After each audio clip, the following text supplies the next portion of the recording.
Hi, this is Angela. Tonight I'm going to do a brief demonstration of cleaning and oiling a Bernina 790. This also would pertain to other Bernina 770 series as well. I had a friend that has a 770 that needed a refresher on oiling her machine, so I hope this will help you out, Sherry.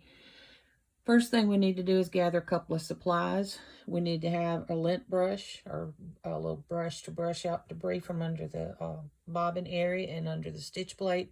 And we need our little Bernina oiler. The Bernina 7 and 8 series machines does require a specific type of oil. So if you don't have one, be sure and get with a Bernina dealer and get you an oiler. This is an oil pen from about 6 years ago, and I was actually able to refill it before the store that I work at closed. So you may have a different shape container, but just make sure that it is for the 7 or 8 series machines with the B9 bobbin.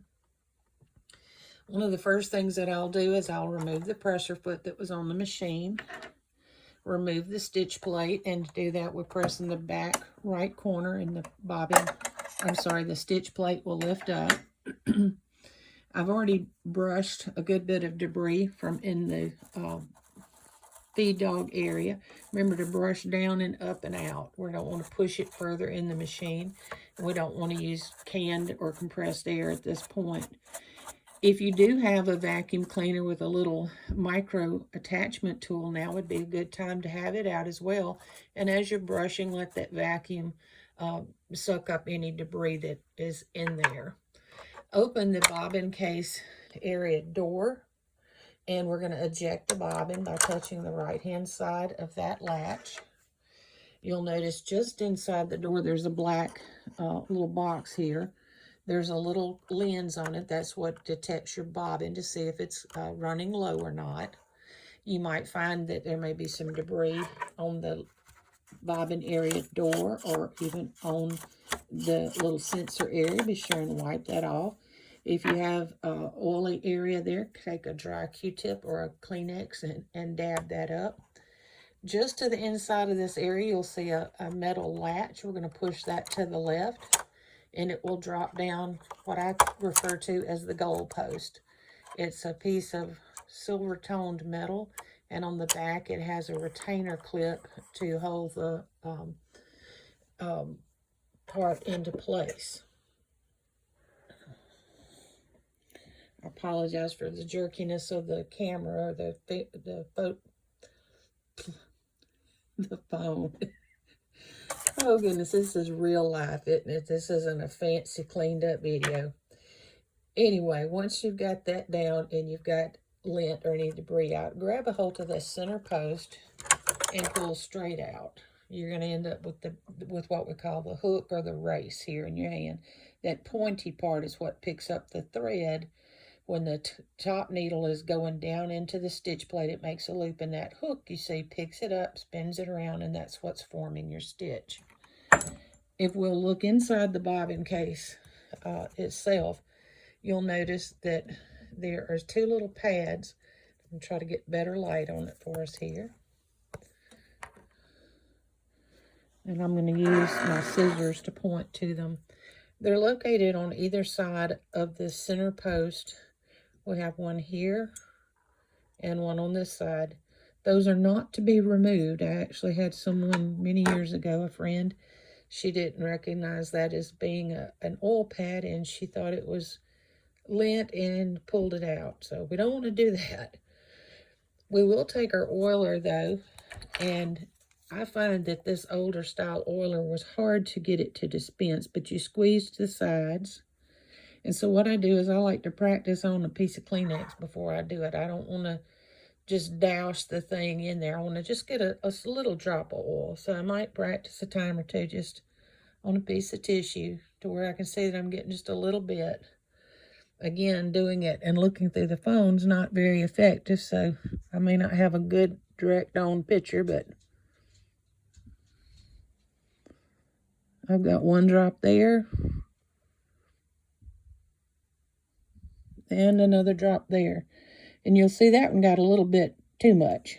So I would take my tissue and wipe that up. and make sure that it's not puddling there inside of the case there. So I'm going to take my tissue, blot this up.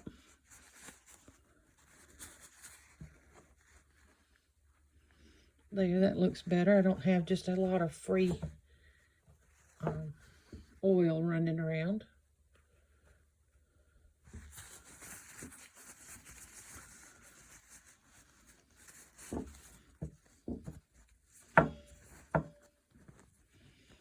I'm satisfied with that. And now the other place that we can put a drop of oil is if we look in the machine.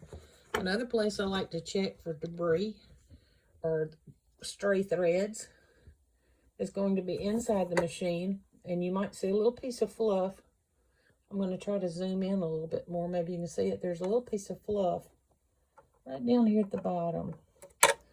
So I'm going to take my little brush, or if you had some very fine tipped tweezers, it'd be great if we can work that out.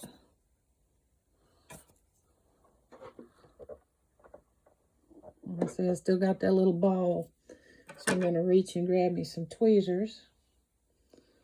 I've moved things about here on my desk, and they have wandered away from me. So let's see here. Like I said, this is no professional video at all, but hopefully you'll see. This is a pair of long handled tweezers that I got from a company called Gypsy Quilter.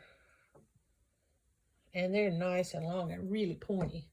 And they're really good at getting these little balls of fuzz from in there. You'll see I got a pretty good, get in front of the camera there.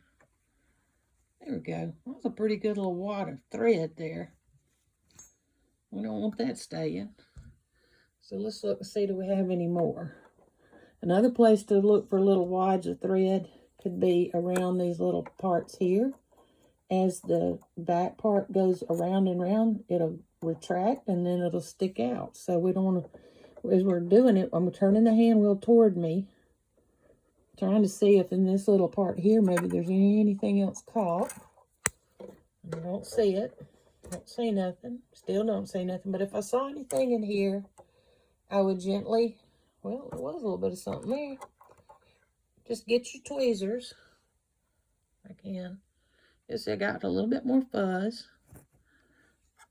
Make sure you get as much of that fuzz or debris out as you can. Just take your time. All right, so I'm going to brush in there again. I'll do this again for real, even more so once I, turn the video off. But I just want you to know the places that you need to be looking. So that's where you would look there. Then before we put the race back in, I'm going to use the tips of those tweezers and point to an area. You'll see. I'm going to back this camera. There we go. So we got this little retainer clip, but right here where I'm pointing, this is flat. And this is where this